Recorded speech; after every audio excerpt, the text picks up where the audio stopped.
To view point. రోజుకు Apple తింటే doctor అవసరమే లేదు అంటారు. ఇది మన చిన్నప్పటి నుంచి తరచూ వింటున్న మాటే. ఈ మాట అనడానికి ఓ కారణం ఉంది. యాపిల్లో ఫైబర్ ఎక్కువగా ఉంటుంది. రోజు తింటే ఫైబర్ వల్ల జీర్ణ వ్యవస్థ మెరుగవుతుంది. ఏం తిన్నా సరే సులువుగా జీర్ణమవుతుంది. క్రమంగా ఇది అజీర్తి, మలబద్ధకం లాంటి సమస్యల్ని పోగొడుతుంది.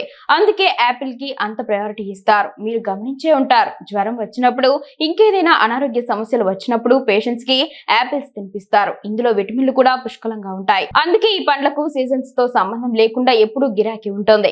రోజుకు యాపిల్ తినడం మంచిదే, కానీ తినే పద్ధతిలో చిన్న చిన్న మార్పులు చేసుకుంటే మరింత ఎక్కువ ఆరోగ్యాన్ని సొంతం చేసుకోవచ్చు.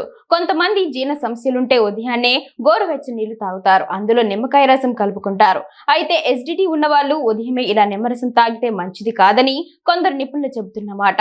జీర్ణ వ్యవస్థ సరిగ్గా లేని వాళ్ళు ఎక్కువ మొత్తంలో నీళ్లు తాగితే అవి లోపల యాసిడ్స్ ని చల్లారేలా చేస్తాయని, తద్వారా అజీర్తి మరింత పెరుగుతుందని అంటున్నారు. అయితే ఇలా నీళ్లకు బదులుగా నేరుగా సాలిడ్ ఫుడ్ ని తీసుకోవాలని సూచిస్తున్నారు. ఆ సాలిడ్ ఫుడ్ మరేదో కాదు, యాపిల్. జనరల్ గా యాపిల్ ని ముక్కలుగా కట్ చేసుకొని తింటారు, లేదంటే నేరుగా అలా కొరుక్కొని తింటారు. ఇలా తినడం మంచిదే అయినా డైజెషన్ సమస్యలు ఉన్న వాళ్ళు దీన్ని వేరే విధంగా తినాలని అంటున్నారు ఆరోగ్య నిపుణులు.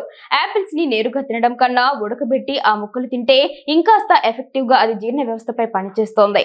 ఇందుకోసం ప్రత్యేకంగా ఏమీ చేయాల్సిన అవసరం లేదు. సింపుల్ గా ఓ గిన్నెలో నీళ్లు పోసి అందులో యాపిల్ వేసి ఉడకబెట్టాలి. ఆ తర్వాత పైన పొట్టు తీసి యాపిల్ ని ముక్కలుగా చేసుకొని ఉదయాన్నే తినాలి. పరగడుపున ఇలా ఉడకబెట్టిన యాపిల్ తింటే గట్ హెల్త్ చాలా బాగుంటుంది. యాపిల్ మెత్తగా ఉడకడం వల్ల తినగానే సులువుగా జీర్ణమవుతుంది. పైగా ఇది పెక్టిన్ అనే ఓ ఫైబర్ ని రిలీజ్ చేస్తోంది. ఇది ఆహారం జీర్ణం అవడంలో తోడ్పడుతుంది. ఇది ప్రిబయోటిక్ ఫైబర్ అని, దీని కారణంగా పొట్టలో గట్ మైక్రోబియం పెరుగుతుందని నిపుణులు చెప్తున్నారు. అయితే ఇలా యాపిల్ ని ఉడకబెట్టే సమయంలో లవంగాలు కూడా వేసుకోవచ్చు. ఆ ఫ్లేవర్ యాపిల్ కి బాగా పడుతుంది.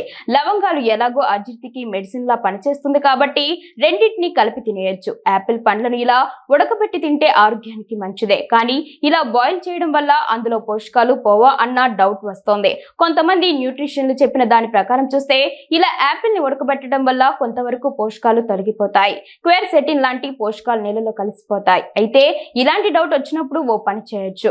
యాపిల్ ఉడకబెట్టిన నీళ్లను పారబోసే బదులుగా వాటిని టీ లాగా తాగేయచ్చు. వాటిని సూప్ లాగా చేసుకుని తాగొచ్చు. ఉడకబెట్టిన సమయంలో పోషకాలు తొలగిపోతాయన్న మాటలో కొంత నిజం ఉన్నప్పటికీ గట్ హెల్త్ కి మాత్రం ఇది బాగా పనిచేస్తోంది.